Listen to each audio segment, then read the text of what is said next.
রাসূলুল্লাহ সাল্লাল্লাহু আলাইহি ওয়াসাল্লামের একটা অভ্যেস ছিল, তার কাছে কেউ কিছু চাইলে উনি না বলতে পারতেন না। কি বলতে পারতেন না? সবাই বলুন। রাসূলুল্লাহ সাল্লাল্লাহু আলাইহি ওয়াসাল্লাম কি বলতে পারতেন না? না। কেউ কিছু চাইবে আর উনি না বলবেন, এই না ওনার ডিকশনারিতে নাই, না বলতে জানতেন না।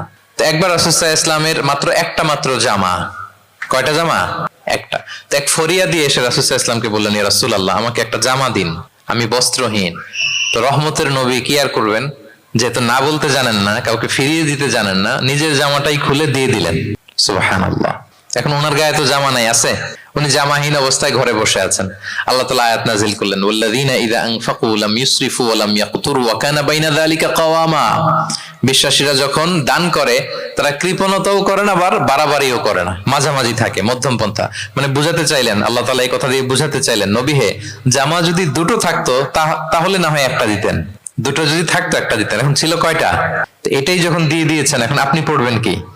সুবহানাল্লাহ বিহামদি। ভারসাম্য শিখালেন আল্লাহ। তাহলে ইসলাম হচ্ছে ভারসাম্যের ধর্ম।